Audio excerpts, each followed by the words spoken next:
So one second hello hi and a very good morning to all. तो last class पे हमने देखा था reaction between metals and non metal. So metal and non metal के बीच में reaction कैसे होता है ये हमने देखा था। मेटल इलेक्ट्रॉन का डोनर है, नॉन मेटल इलेक्ट्रॉन का एक्सेप्टर है। सो मेटल इलेक्ट्रॉन डोनेट करेगा, इलेक्ट्रॉन नॉन मेटल इलेक्ट्रॉन को रिसीव करेगा। तो जिसके चलते दोनों के बीच में एक बॉन्ड बनेगा that is called ionic bond. तो ये हमने देखा था। तो आज इसे आगे हम कंटिन्यू रखेंगे, ठीक है। तो नेक्स्ट हम आगे चलिए कंटिन्यू रखते हैं इसे। अब हम देखेंगे electron dot structure. Ionic bond बनाने के लिए इलेक्ट्रॉन डॉट स्ट्रक्चर हमें आना चाहिए।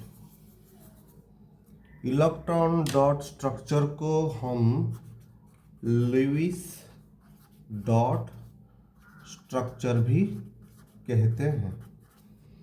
इसमें क्या होता है, इसमें मान लीजिए एक एग्जांपल लीजिए, सोडियम लीजिए। सोडियम का जो कॉन्फ़िगरेशन है दैट इज 281। इसमें हमें सोडियम को कुछ ऐसे लिखना है, ठीक है। उसका जो आउटर सेल में जितना इलेक्ट्रॉन होगा सोडियम के ऊपर उतना ही डॉट आपको बनाना है, that is electron dot structure. अगर मैं एल्यूमिनियम की बात करूं, एल्यूमिनियम का कॉन्फ़िगरेशन दैट इज 283, तो मैं एल्यूमिनियम को ऐसे लिखूंगा, this is the electron dot structure. अगर क्लोरीन की बात करूं दैट इज 287, तो इसका मतलब जो क्लोरीन का आउटर सरफेस, जो आउटर सेल होगा उस पर 7 इलेक्ट्रॉन्स होंगे। This is the electron dot structure, ठीक है। तो एग्जाम में हमें पूछेगा by the help of electron dot structure explain the formation of magnesium chloride. तो मैग्नीशियम क्लोराइड का फॉर्मेशन हमें करना है by the help of electron dot structure. तो 1 मैग्नीशियम एंड विथ 2 क्लोरीन्स। तो मैग्नीशियम के ऊपर मैग्नीशियम को हम कैसे लिखेंगे, मैग्नीशियम इज 282। तो इसका मतलब मैग्नीशियम के ऊपर 2 इलेक्ट्रॉन्स। क्लोरीन Cl, इसका कॉन्फ़िगरेशन 287, इसका मतलब क्लोरीन के ऊपर 7 इलेक्ट्रॉन्स, ठीक है। ऐसे ही रिप्रेजेंट किया जाता है।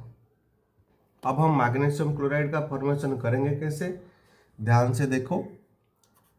एक मैग्नीशियम है आपके पास एंड 2 क्लोरीन्स, इधर एक इधर एक।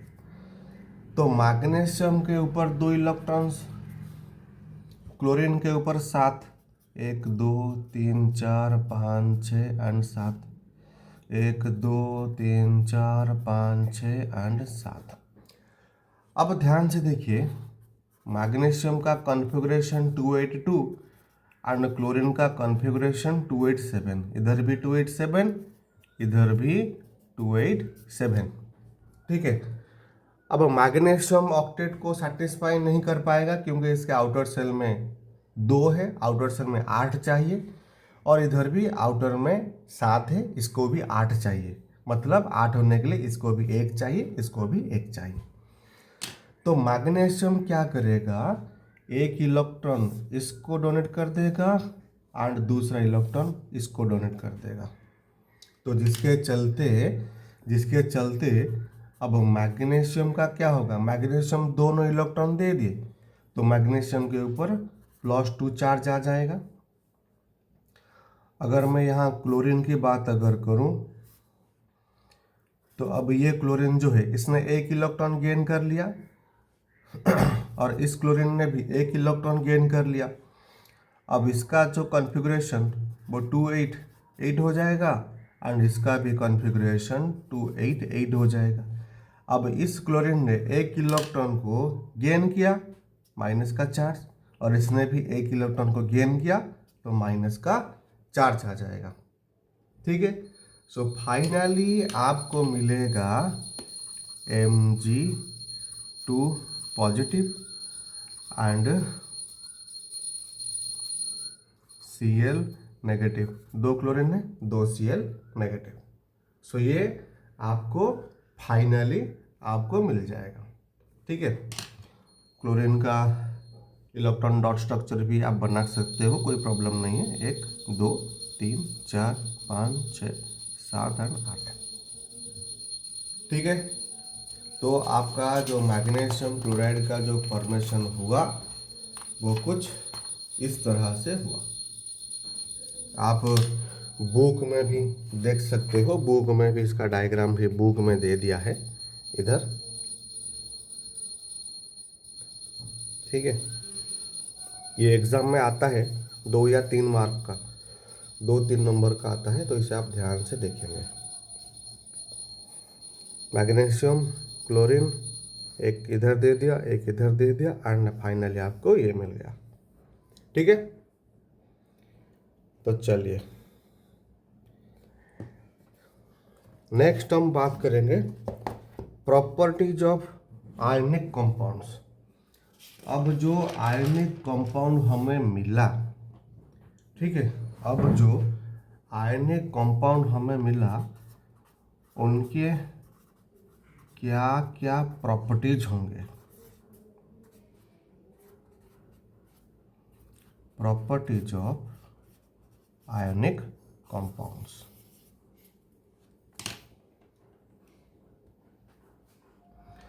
तो सबसे पहले ये हार्ड होंगे एंड ब्रिटल होंगे। ब्रिटल का मतलब एक बार अगर आप इसे हैमर से पीटोगे तो ये टूट जाएगा। ठीक है, नेक्स्ट है वाटर सोल्यूबल। ये सब पानी में डिजॉल्व होंगे, लेकिन केरोसिन, पेट्रोल, डीजल, इस सभी में क्या होंगे, इनसॉल्युबल होंगे। इसमें ये डिजॉल्व नहीं होंगे, लेकिन वाटर में ये डिजॉल्व होंगे। ठीक है, next property conduct electricity at molten state. At molten state, ठीक है, can not conduct electricity at solid state. Suppose कीजिए आपके पास सोडियम क्लोराइड सॉलिड है, ठीक है, तो इसके थ्रू इलेक्ट्रिसिटी पास नहीं होगा क्योंकि सॉलिड स्टेट में है। तो जो भी इसके जो आयन्स है, इसके जो आयन्स है NaCl अगर टूटेगा तो Na positive and Cl ion देगा ना। तो इसके जो आयन्स हैं ये सॉलिड स्टेट में बिल्कुल पैक हैं, ये वो मूव नहीं कर सकते। सो जिसके चलते सॉलिड NaCl में इलेक्ट्रिसिटी कैरी नहीं होगा। अगर आप इसे मेल्ट कर दोगे तो जो आयन्स हैं वो आराम से मूव कर सकते हैं और इलेक्ट्रिसिटी कैरी हो सकती है। ठीक है, next dissolved in water also conducts electricity। अगर इसे आप पानी में डालोगे तो ये डिजॉल्व होगा, फिर भी इलेक्ट्रिसिटी को ये कंडक्ट करेगा। ठीक है, तो यहाँ पर भी एक एग्जाम्पल भी, एक डायग्राम भी दिया है बुक में, ये आप देख सकते हो।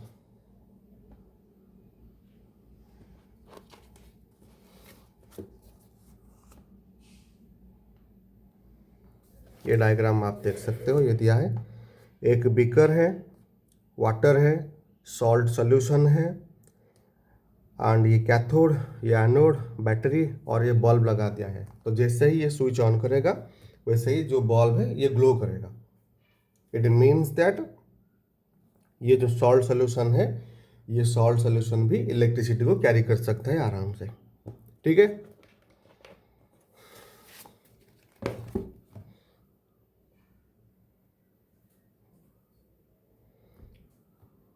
तो नेक्स्ट हम बात करेंगे मेटालर्जी के बारे में।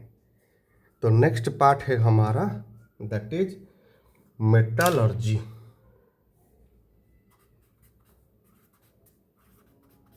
मेटालर्जी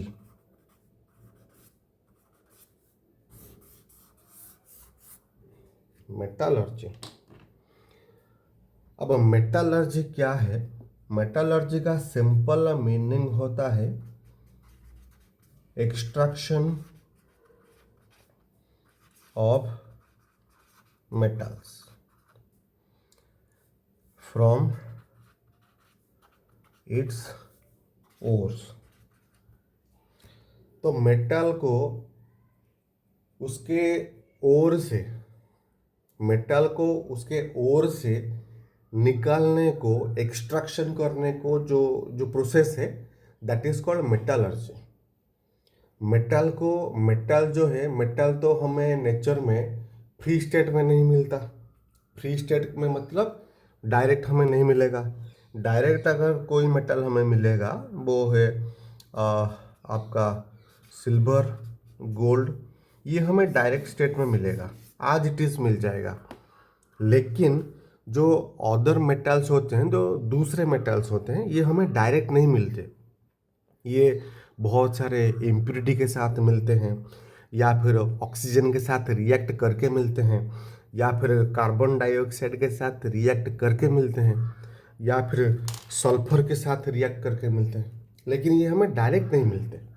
ठीक है, तो इसीलिए उस ओर से हम मेटल को कैसे एक्सट्रैक्ट करेंगे, इस मेथड को ही हम कहते हैं मेटालर्जी। ठीक है, तो यहाँ पर आपको तीन टर्म को आपको यहाँ पर समझना है। क्या क्या है वो टर्म? सबसे पहले है मिनरल। मिनरल, अब मिनरल क्या होता है? Mineral is the natural state of metal. Natural state of metal, जो मेटल है वो आपको नेचर में कैसे मिलता है, दैट इज कॉल्ड मिनरल। अब जैसे मेटल जो है, तो ये मुझे 3 स्टेट में मिलेगा। जो मेटल है ये मुझे 3 स्टेट में मिलेगा। नंबर 1 ऑक्साइड के फॉर्म में, नंबर 2 कार्बोनेट के फॉर्म में, नंबर 3 सल्फाइड के फॉर्म में। एंड इसमें बहुत सारे इम्प्यूरिटीज भी होंगी, बहुत सारे इम्प्यूरिटीज होंगी। इम्प्यूरिटीज का मतलब सैंड, सॉइल, स्टोन, ये सब है इम्प्यूरिटी। तो इसके साथ मिक्स होके मुझे मिलेगा। This is the natural state of metal, जिसे मैं कहूँगा मिनरल कहूँगा। अब ये और क्या है? और अब ये और क्या है? ठीक है, अब और होता है इट इज ए मिनरल। और भी एक मिनरल है, it is a mineral from which we can extract the metal easily and profitably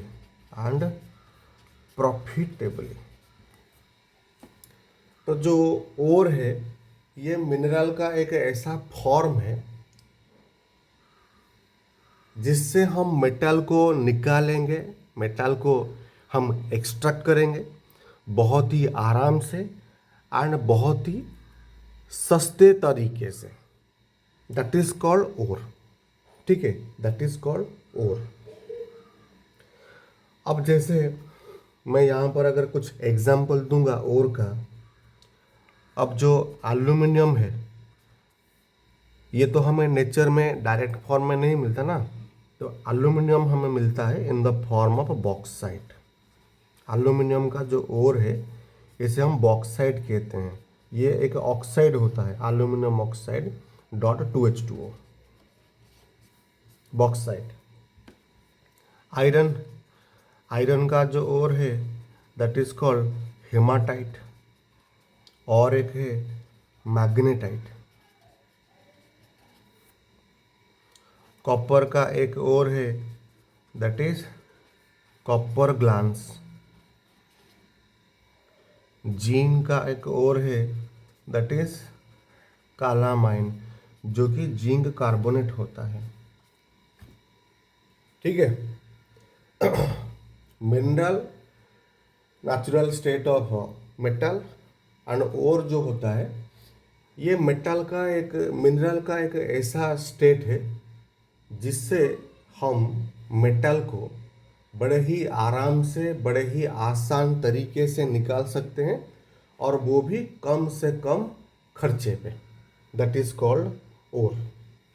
ठीक है।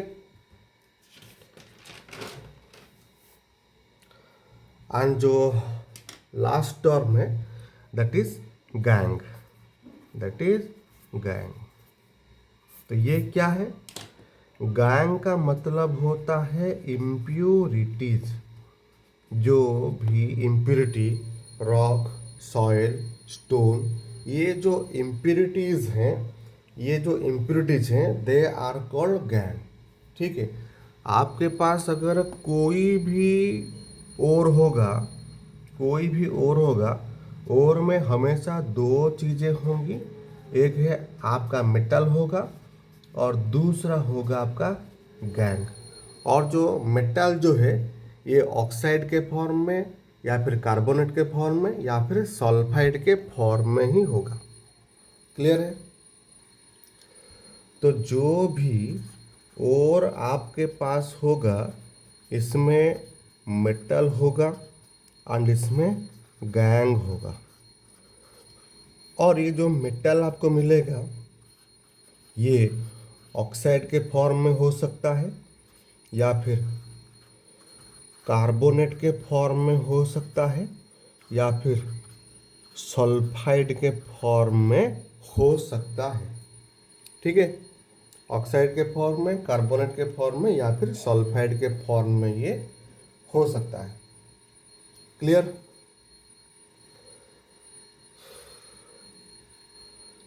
तो आगे चले। चलिए, तो ये मिनरल को समझा, ओर को समझा, एंड गैंग क्या है इसको हमने समझ लिया। तो नेक्स्ट हम बात करेंगे अवेलेबिलिटी ऑफ मेटल, अब जिसके बारे में अभी हमने चर्चा किया था। Availability of metals. जो मेटल हैं ये हमें नेचर में किस फॉर्म में मिलती है। ठीक है। अब जो मेटल है ये हमें तीन फॉर्म में मिलेगी। आइदर मेटल का ऑक्साइड होगा, या फिर मेटल का कार्बोनेट होगा, या फिर मेटल का सल्फाइड होगा। लेकिन बहुत ही कम मेटल हैं जो कि हमें फ्री स्टेट में मिलती है, फ्री स्टेट में मिलती है। जैसे कि आपका सिल्वर हो गया एंड आपका गोल्ड हो गया। ये बहुत ही कम है जो कि आपको फ्री स्टेट में मिलेंगी। ठीक है। तो नेक्स्ट हम बात करेंगे steps of extraction of metal. Steps of extraction of metals. तो मेटल्स को हम कैसे एक्सट्रैक्ट करते हैं, मेटल को हम कैसे एक्सट्रैक्ट करते हैं फ्रॉम इट्स ओर। आपके पास मेटल का ओर है, मेटल के ओर में से मेटल को निकालना, इसे ही कहा जाता है एक्सट्रैक्शन या फिर मेटलर्जी। ठीक है, इसे ही कहा जाता है एक्सट्रैक्शन या फिर मेटलर्जी। क्लियर है? अब इसके क्या क्या स्टेप हैं देखो। स्टेप नंबर वन होता है क्रशिंग। स्टेप नंबर टू होता है कॉन्सेंट्रेशन। स्टेप नंबर थ्री है converting to metal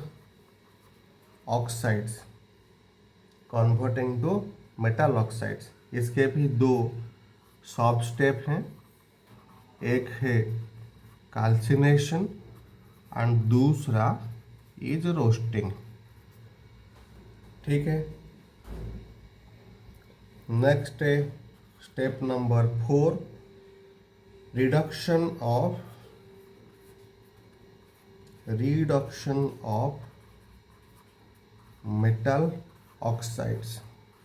metal oxide का रिडक्शन। एंड जो लास्ट स्टेप है नंबर 5, दैट इज रिफाइनिंग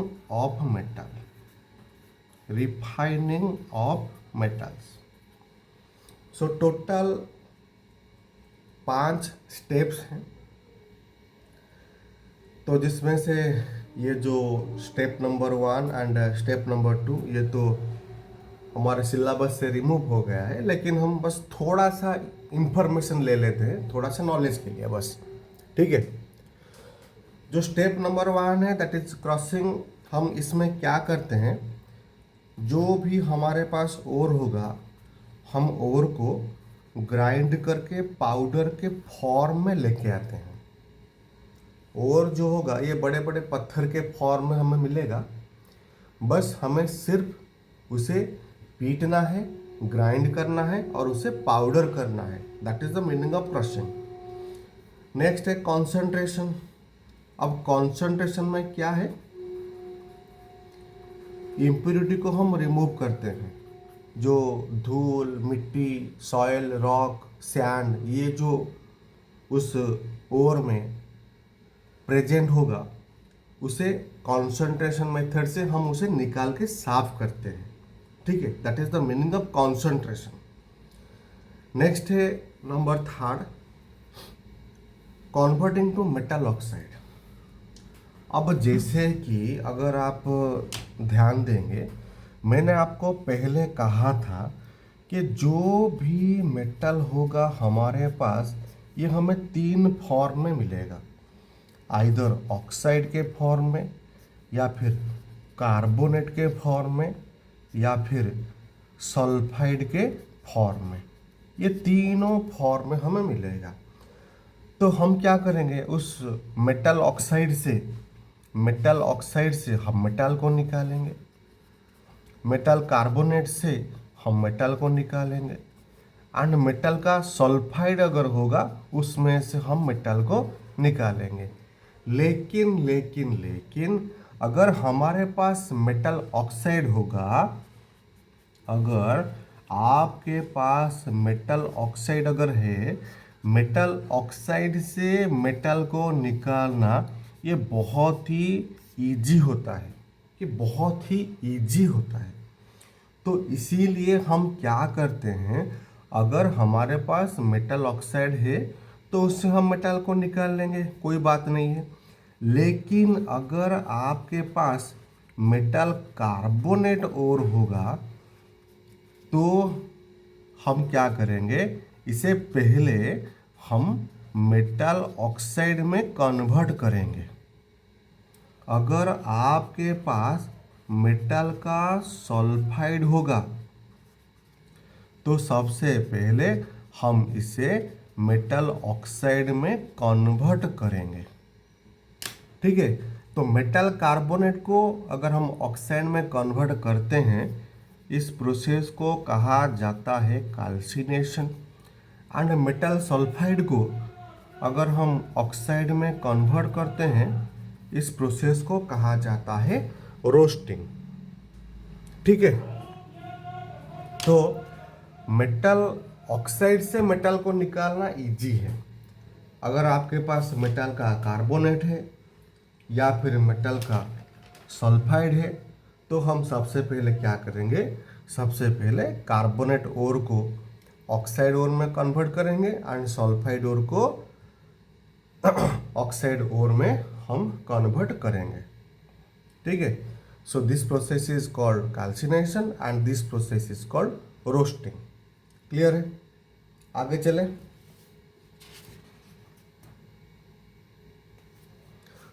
तो चलिए, तो नेक्स्ट हम बात करते हैं कि जो रिएक्टिविटी सीरीज है, रिएक्टिविटी सीरीज में कौन कौन से मेटल्स हैं और उन्हें किस किस मेथड से हम एक्सट्रैक्ट करेंगे। ठीक है, चलिए फिर अगर मैं एक्टिविटी सीरीज को लिखूं, अगर मैं एक्टिविटी सीरीज को लिखूं तो potassium, sodium, calcium, magnesium, aluminium, zinc, iron, lead, copper, mercury, silver and gold. तो ये हमारा एक्टिविटी सीरीज हो गया। ठीक है, तो this is called top, this is middle,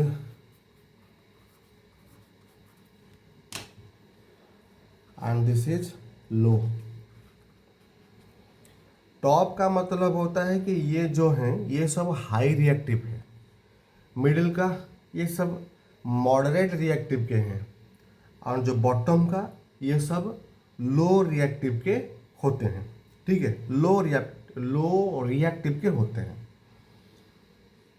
अब जैसे ही मैंने आपको कहा था कि जो भी मेटल का ओर है, ये हमें 3 फॉर्म में मिलेगा। कार्बोनेट फॉर्म, मेटल कार्बोनेट होगा, मेटल ऑक्साइड होगा, या फिर मेटल सल्फाइड होगा। लेकिन आप ध्यान देंगे, ये जो टॉप में जो हैं, ये potassium, sodium, calcium, magnesium, aluminium, ये जो टॉप के हैं ये ज़्यादातर क्लोराइड के फॉर्म में ही मिलते हैं। ठीक है, ये ज़्यादातर आपको मेटालिक क्लोराइड के फॉर्म में मिलते हैं। लेकिन ये बीच वाले, मिडिल वाले, ये आपको कार्बोनेट के फॉर्म में भी मिलेंगे, ऑक्साइड के फॉर्म में भी मिलेंगे, या फिर सल्फाइड के फॉर्म में आपको मिलेंगे।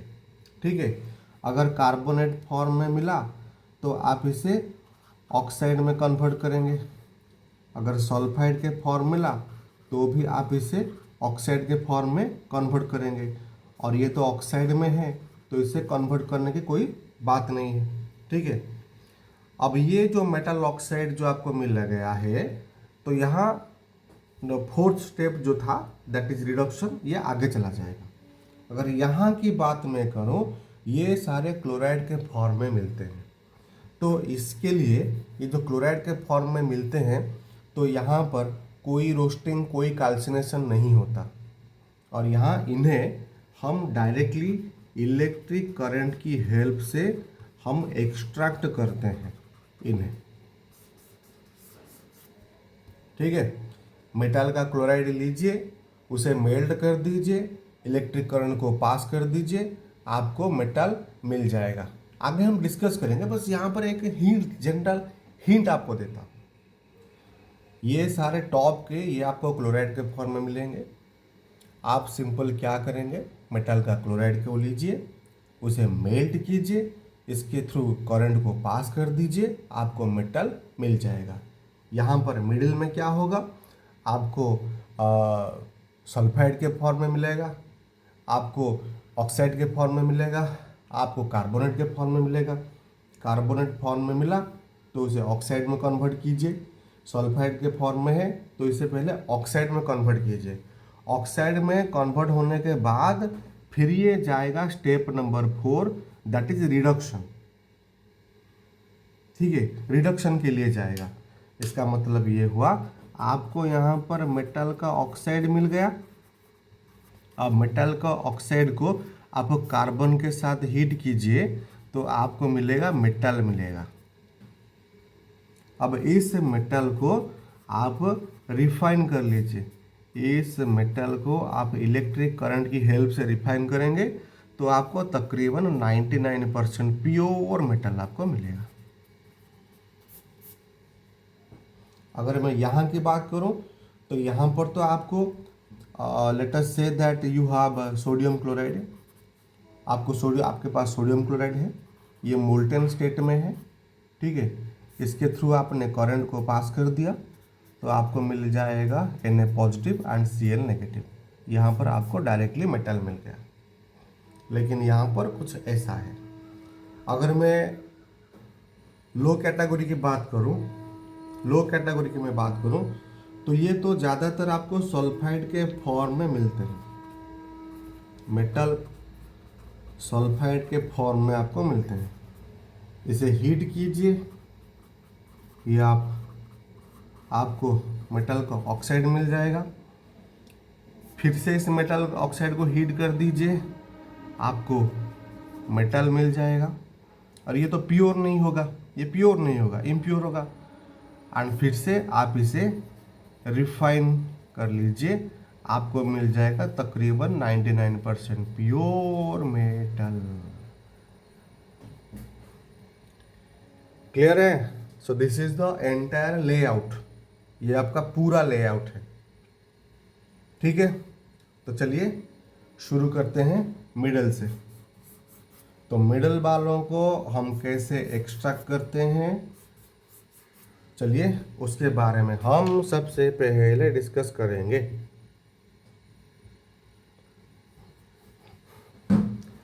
तो चलिए मिडल वालों को पहले हम एक्सट्रैक्ट करें। Extraction of metals present at the middle in the activity series,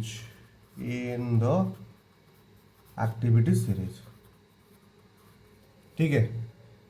तो जो भी मेटल्स मेरे मिडिल में होंगे, तो मिडिल में ज़्यादातर जिंक, आयरन एंड लेड का होगा। ठीक है, तो इसे हम एग्जाम्पल के थ्रू समझते हुए आगे चलेंगे। ठीक है, तो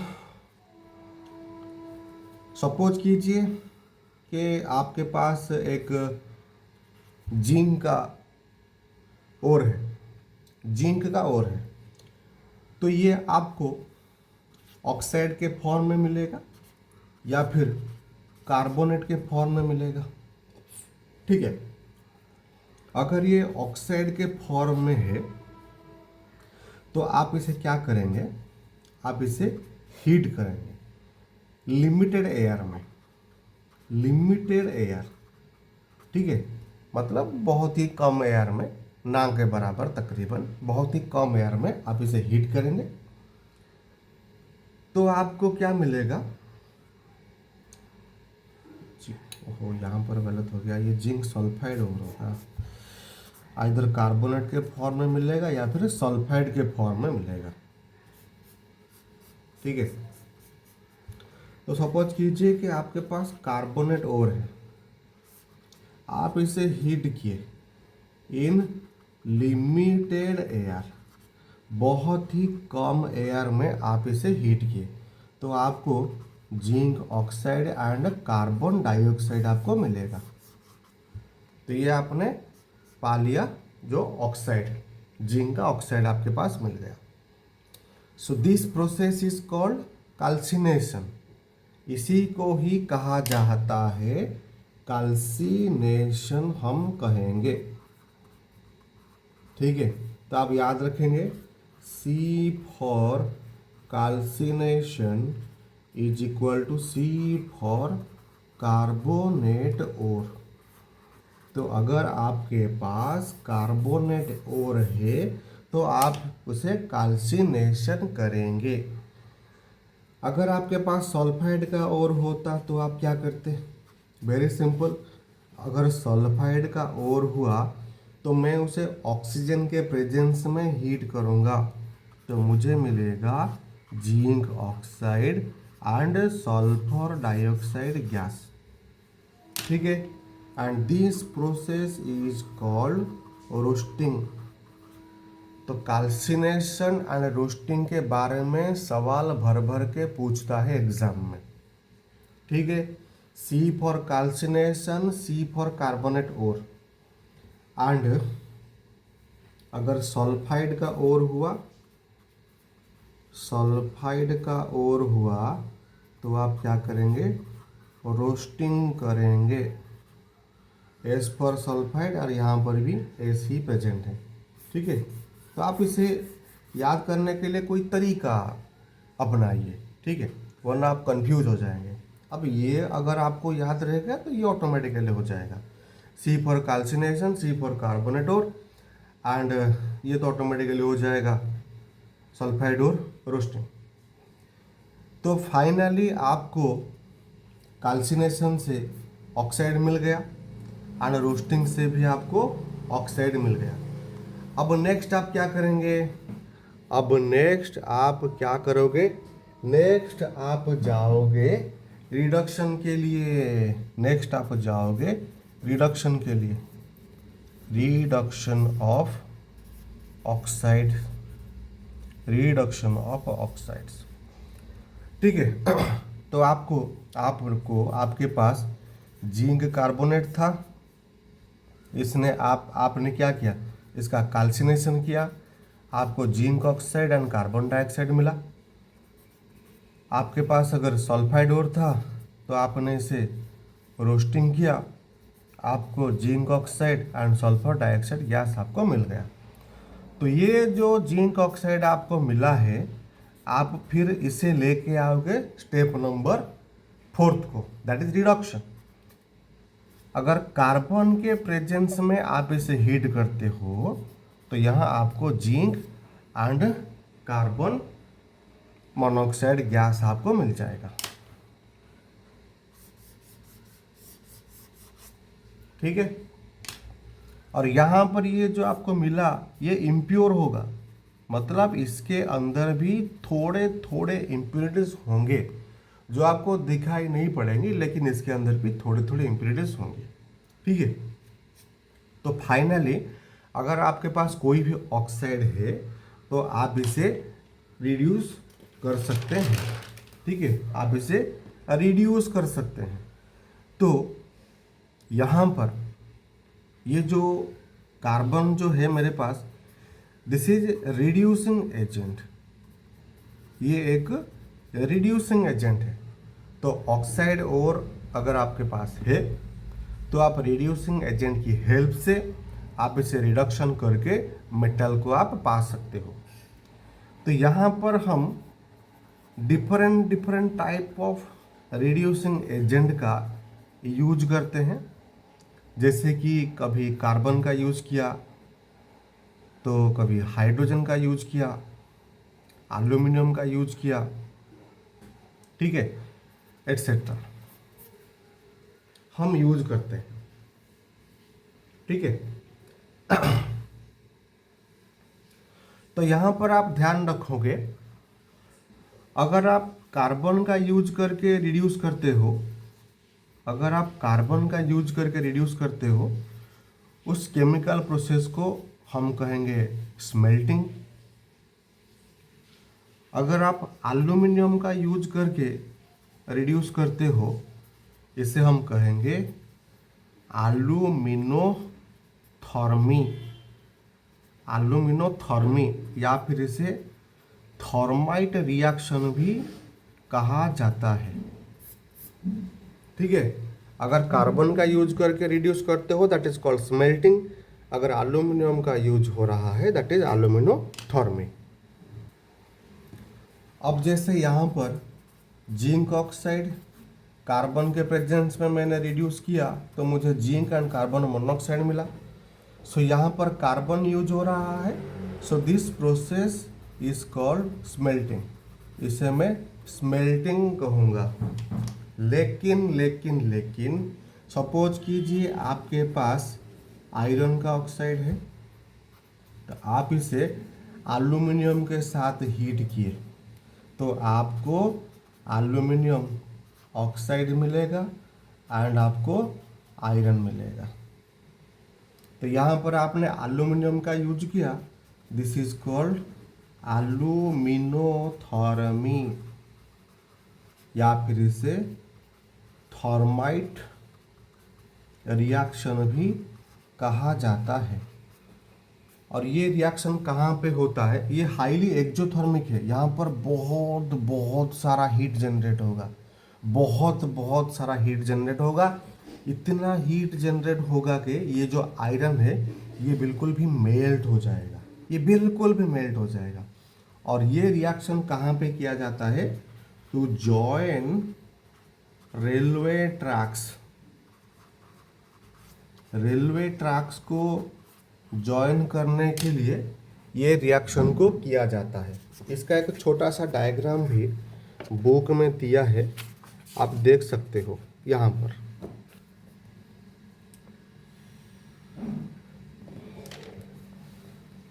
ठीक है, यहाँ पर आप देख सकते हो।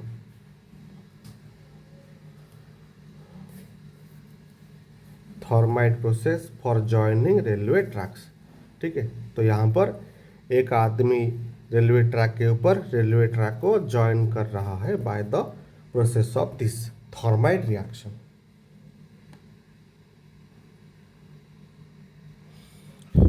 क्लियर है?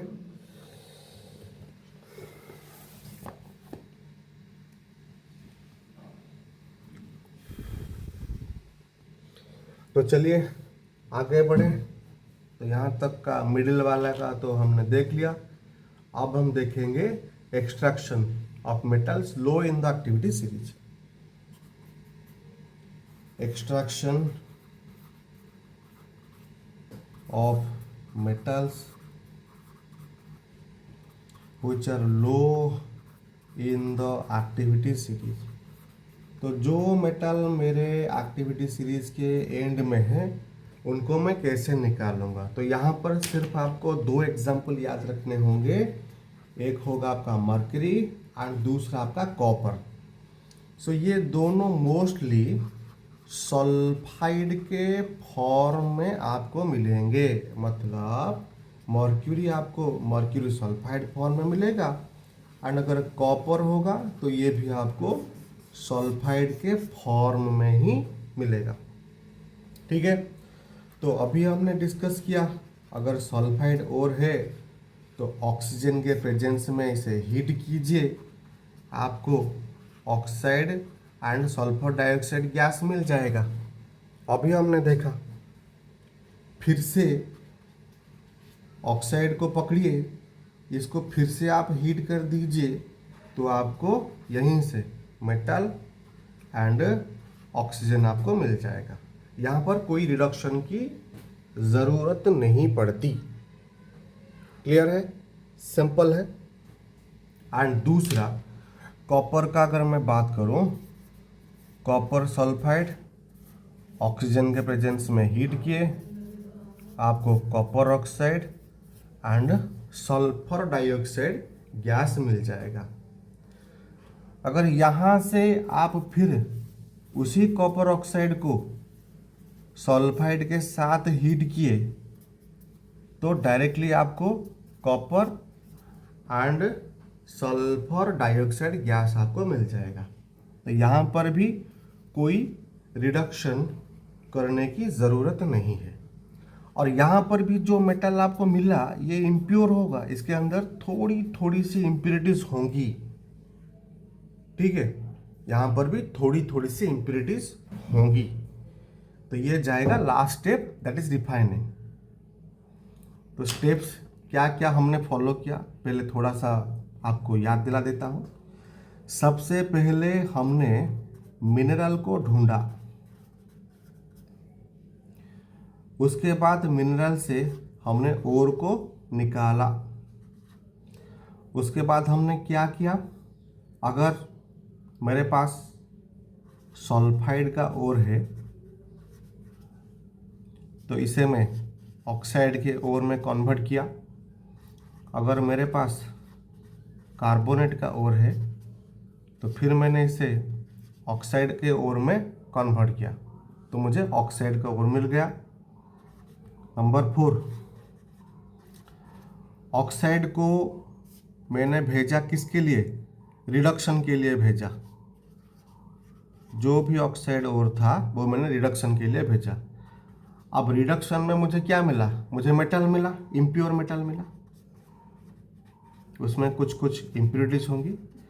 अब उस इम्प्योर मेटल को फाइनली मैं भेजूंगा, रिफाइनिंग के लिए भेजूंगा। This is my last method. Clear हुआ? तो ये कुछ ऐसे स्टेप्स फॉलो करके मुझे फाइनली में प्योर मेटल मिलता है। क्लियर है? तो हमने मिडल वालों का रिएक्टिविटी देख लिया, उनको कैसे एक्सट्रैक्ट करते हैं ये देखा, बॉटम वालों का भी देखा। अब हम नेक्स्ट देखेंगे टॉप वालों का। जो मेटल्स आपके रिएक्टिविटी सीरीज में टॉप में है, इनको हम कैसे एक्सट्रैक्ट करते हैं।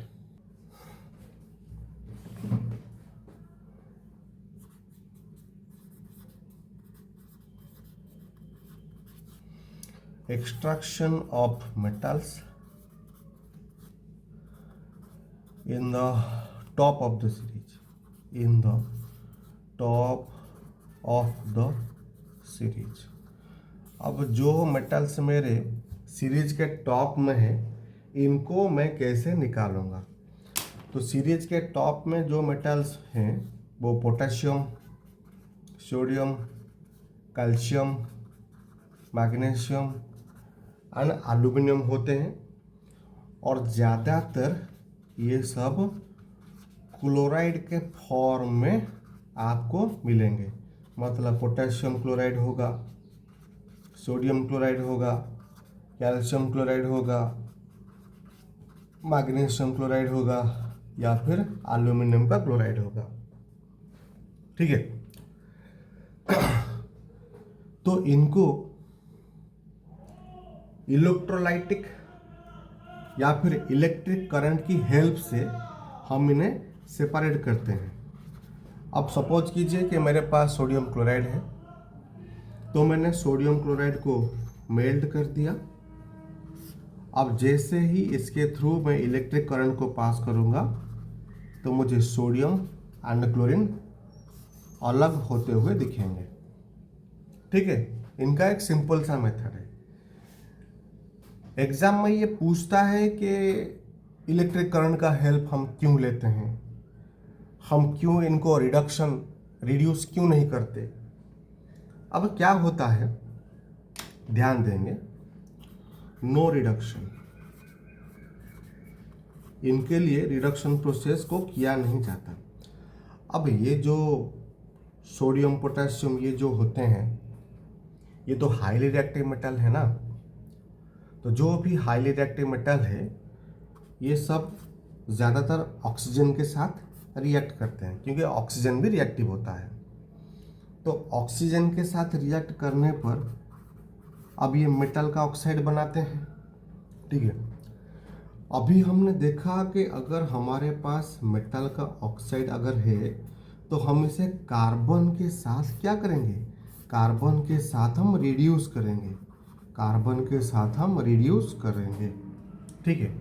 लेकिन यहाँ पर जो है आपको कोई रिएक्शन देखने को नहीं मिलेगा, क्योंकि ये जो सोडियम है ये हाई रिएक्टिव होता है। तो जिसके चलते क्या होगा, सोडियम और ऑक्सीजन के बीच में जो अट्रैक्शन है, जो बॉन्ड है, ये बहुत ही स्ट्रांग होगा, एकदम से स्ट्रांग होगा। ये इतना स्ट्रांग हो जाएगा कि कार्बन ऑक्सीजन को खींच के नहीं निकाल पाएगा, क्योंकि इन दोनों के बीच में जो बॉन्ड है, ये दोनों के बीच में जो बॉन्ड है बहुत ही स्ट्रांग होगा, तो जिसको कार्बन भी खींच के नहीं निकाल पाएगा। तो यहाँ पर आपको कोई रिडक्शन प्रोसेस देखने को नहीं मिलेगा। तो इनका सिर्फ और सिर्फ हम इलेक्ट्रोलिटिक रिडक्शन करते हैं। ठीक है, तो चलिए समझते हैं इलेक्ट्रोलिटिक रिडक्शन हम कैसे करें। चलिए फिर, हर हर महादेव।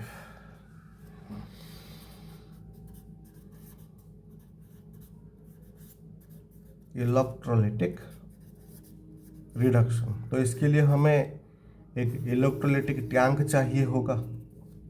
ठीक है, एक सिंपल सा ग्लास का टैंक है जिसमें एक एनोड है, जिसमें एक कैथोड है और बैटरी से कनेक्ट कीजिए, ये पॉजिटिव है नेगेटिव, और इसके अंदर मोल्टेन NaCl को डाल दीजिए। अब जैसे ही यहाँ पर सर्किट कंप्लीट होगा, जैसे ही यहाँ पर सर्किट कंप्लीट होगा तो क्या रिएक्शन देखने को मिलेगा, NaCl ये मोल्टेन स्टेट में है तो ये टूट जाएगा, Na positive ion and Cl negative ion. तो ये पॉजिटिव चार्ज है तो पॉजिटिव हमेशा नेगेटिव की तरफ अट्रैक्ट होगा, मतलब कैथोड की तरफ अट्रैक्ट होगा। तो ये आपको मिलेगा कैथोड टर्मिनल में। एंड क्लोरीन नेगेटिव चार्ज है तो ये हमेशा पॉजिटिव की तरफ अट्रैक्ट होगा, तो आपको एनोड पे मिलेगा क्लोरीन। ठीक है, तो कैथोड में हमेशा कैथोड में रिडक्शन होता है एंड हमेशा एनोड पे आपका क्या होता है, ऑक्सीडेशन होता है। ये आप याद रखेंगे, कैथोड में होता है रिडक्शन एंड एनोड पे होता है ऑक्सीडेशन। ठीक है, तो चलिए थोड़ा सा हम देखते हैं कि क्या है ऑक्सीडेशन एंड क्या है रिडक्शन। तो सबसे पहले बात करूंगा मैं कैथोड के बारे में। तो कैथोड में क्या होता है, रिडक्शन होता है। अब रिडक्शन का मतलब क्या है, रिडक्शन का मतलब होता है गेन ऑफ इलेक्ट्रॉन। इलेक्ट्रॉन का गेन होगा, इसका मतलब ये है कि ये जो सोडियम पॉजिटिव आयन है ये क्या करेगा, एक इलेक्ट्रॉन को गेन करेगा, तो जिसके चलते ये सोडियम मेटल में कन्वर्ट हो जाएगा। ठीक है, रिडक्शन का मतलब होता है गेन ऑफ इलेक्ट्रॉन, तो इलेक्ट्रॉन गेन हुआ।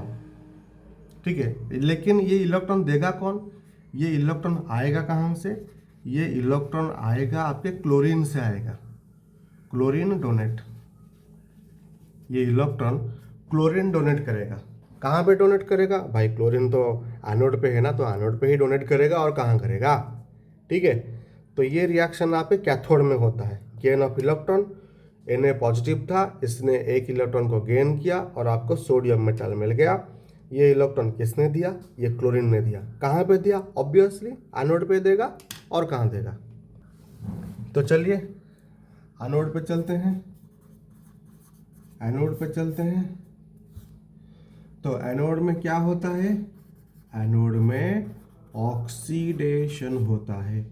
ऑक्सीडेशन का मतलब लॉस ऑफ इलेक्ट्रॉन। अब ये क्लोरीन था, क्लोरीन के पास एक इलेक्ट्रॉन एक्स्ट्रा है, तो इसने क्या किया, एक इलेक्ट्रॉन को लूज कर दिया, ठीक है। और यही वो इलेक्ट्रॉन है, यही वो इलेक्ट्रॉन है, ये चला जाएगा, किधर जाएगा? इट ट्रैवल्स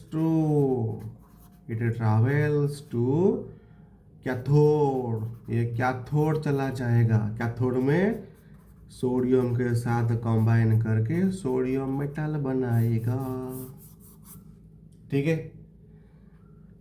और यहाँ पर क्या होगा? एक दूसरा क्लोरीन को पकड़ लीजिए जी, इसने भी अपना इलेक्ट्रॉन लॉस कर दिया और यही इलेक्ट्रॉन चला जाएगा कैथोड। अब यहाँ पर ये जो क्लोरीन मिले, ये दोनों कंबाइन करके क्लोरीन गैस बनाएंगे। क्लियर हुआ या नहीं? सो ये एनोड पे और वो कैथोड पे। डन। चलिए फिर अब हम एक्सट्रैक्शन का लास्ट स्टेप पर आ जाते हैं, that is refining of metal. Refining of metal, ठीक है। रिफाइनिंग ऑफ मेटल, ये लास्ट स्टेप हो गया आपका। तो रिफाइनिंग ऑफ मेटल को हम कैसे करते हैं, इसका भी प्रोसीजर सेम ही है। आप एक इलेक्ट्रोलाइटिक टैंक लीजिए, ओके ले लिया। तो आप एनोड को लीजिए, पॉजिटिव होता है एनोड, ओके। आप कैथोड को लीजिए, कैथोड तो आपका नेगेटिव होता है, कैथोड। अब दोनों को बैटरी के साथ जोड़ दीजिए और एक स्विच लगा दीजिए, ठीक है। और ध्यान रखेंगे, सपोज कीजिए आपने जिंक, आपको फाइनली जो मेटल मिला वो जिंक है, ठीक है। जिंक सल्फाइड ओर था, आपने उसको रोस्टिंग किया, ऑक्साइड को ले आए, आपने ऑक्साइड को रिडक्शन किया, आपको जिंक मिला। अब फाइनली आप जिंक को रिफाइनिंग के लिए लेके आए, तो वो जो जिंक आपको मिला after the metallurgy, the extraction of metal, वो इम्प्योर होगा, IMP, इम्प्योर होगा, क्योंकि इसके अंदर भी थोड़ी थोड़ी इम्प्योरिटीज होती हैं। क्लियर है? तो आपने जिंक को लाया है, तो यहाँ पर मैं एनोड में उस इम्प्योर मेटल जिंक को डाल दिया। क्लियर है? अब कैथोड में आप क्या करेंगे, यहाँ पर एक प्योर जिंक का एक पतला सा स्ट्रैप कैथोड पे आप इसे फिट करिए। एक ये प्योर जिंक का पतला सा स्ट्रैप होगा, आप इसे फिट कर दीजिए। अब इसके अंदर जो भी इलेक्ट्रोलाइट्स होंगी, इलेक्ट्रोलाइट्स का मतलब होता है एक ऐसा लिक्विड जिसके थ्रू करंट पास करेगा, दैट इज कॉल्ड इलेक्ट्रोलाइट। तो आप क्या करेंगे, आपने जिंक का मेटल लिया है, तो ये जो इलेक्ट्रोलाइट होगा ये जिंक का ही होगा, ठीक है। आप जिंक का कोई भी इलेक्ट्रोलाइट ले सकते हो, zinc sulphate, zinc chloride, zinc nitrate, कुछ भी ले सकते हो, लेकिन वो जिंक का ही होना चाहिए। क्लियर है? तो जैसे ही आप स्विच को ऑन करोगे तो इलेक्ट्रिक करंट जो है ये पॉजिटिव टर्मिनल से होते हुए नेगेटिव टर्मिनल को पास करते हुए सर्किट को कंप्लीट करेगा। और जैसे ही ये सर्किट कंप्लीट होगा, तुरंत ही इम्प्योर मेटल से जिंक निकल के आपके इधर, कहाँ, आपके कैथोड में आके उसके चारों तरफ जमा होते जाएंगे, ऐसे ऐसे करके जमा होते जाएंगे। तो इधर आपको प्योर जिंक मिलेगा, ठीक है। और जो इम्प्यूरिटीज इस एनोड में, इस मेटल में होंगी, वो सारे इम्प्यूरिटीज ऐसे ऐसे करके नीचे जमा हो जाएंगे, जिसे हम कहेंगे एनोड मड।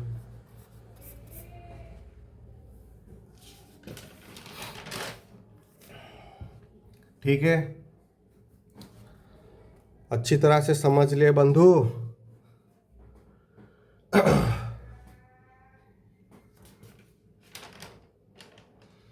तो आगे चलें।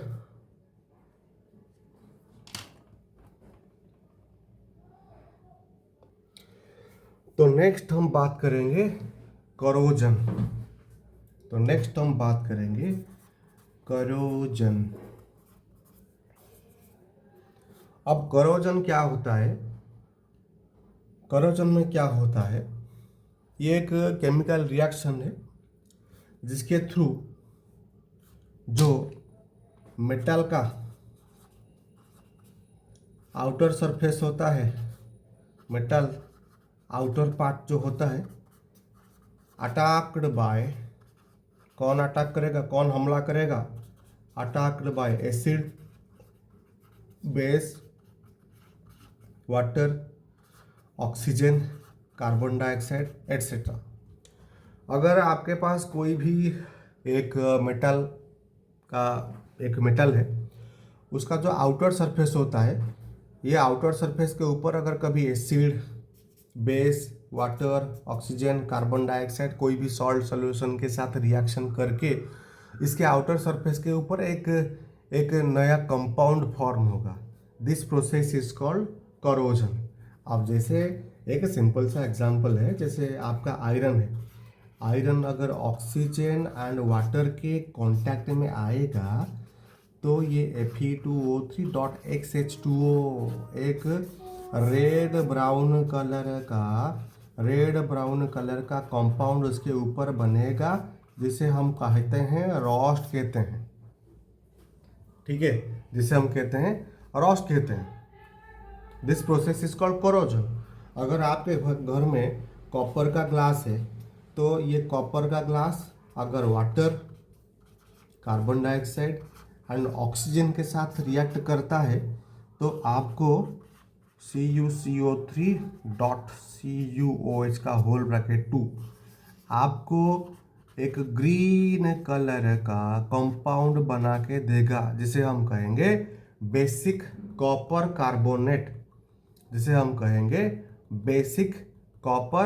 कार्बोनेट। ठीक है। So this process is called corrosion.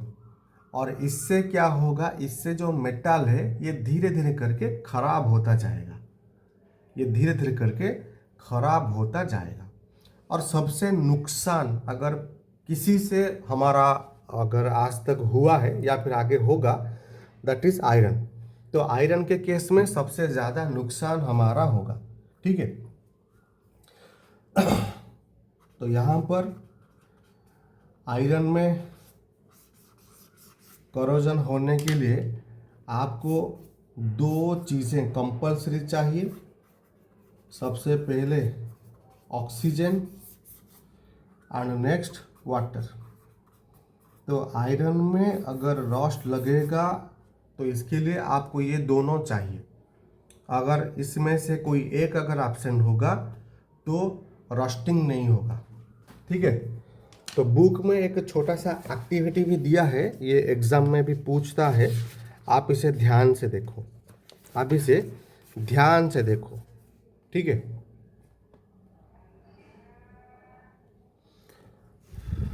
तो अब इसने क्या किया, आप ध्यान से देखो इसे। तो इसने यहाँ पर 3 टेस्ट ट्यूब लिया है। पहले टेस्ट ट्यूब में आधा पानी है, आधा एयर है, और इसके अंदर एक आयरन का नेल को रखा। दूसरा टेस्ट ट्यूब जिसका नाम है बी, इसमें क्या किया?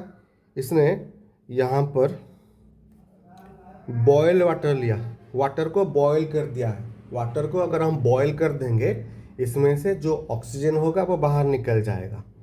ठीक है। आयरन नेल को पूरा पानी में डुबो दिया और इसके सरफेस के ऊपर तेल डाल दिया और यहाँ पर हवा है। अब सरफेस के ऊपर तेल डाल दिया, इसका मतलब ये हुआ कि यहाँ पर एयर में जो ऑक्सीजन है ये पानी के साथ कंबाइन नहीं करेगा, मिक्स नहीं होगा। क्लियर है?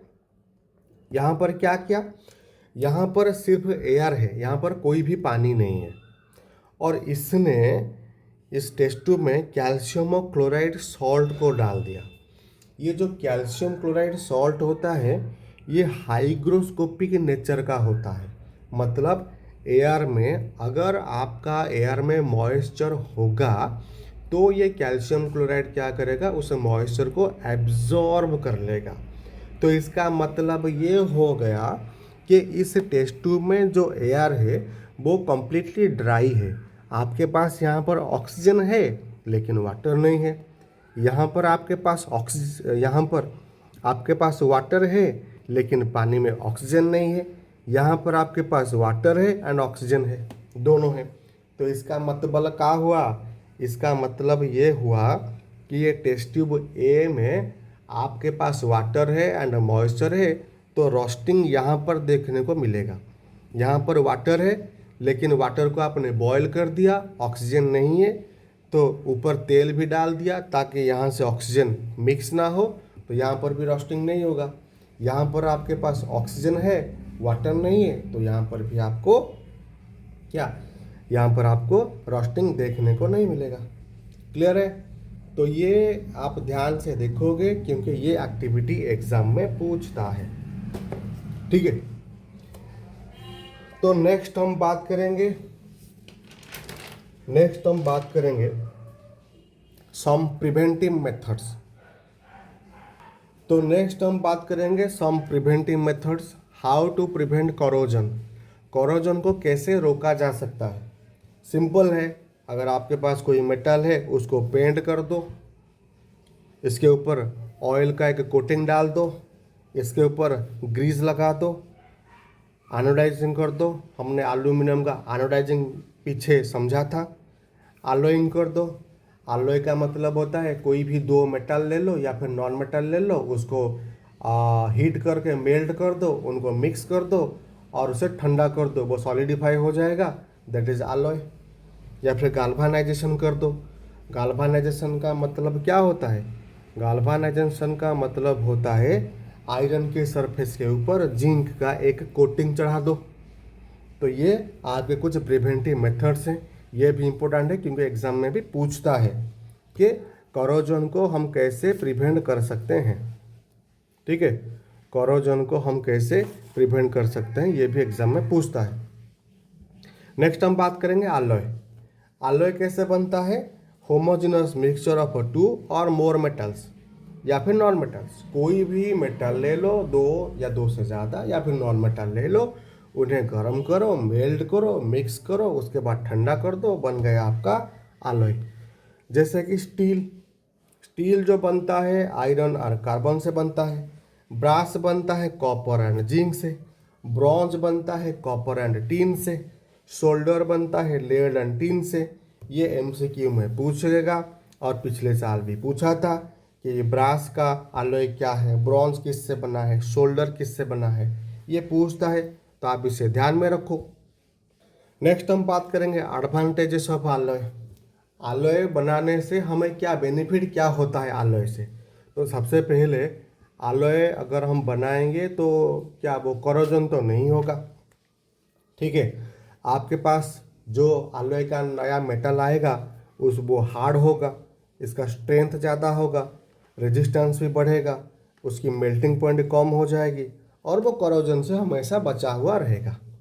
ठीक है, so this is the advantages of alloy. तो अभी हमने कंप्लीट कर दिया मेटल्स एंड नॉन मेटल्स का चैप्टर। आशा करता हूँ आपको अच्छा लगा होगा। ध्यान से पढ़िए, मन लगा के पढ़िए, दिल लगा के पढ़िए।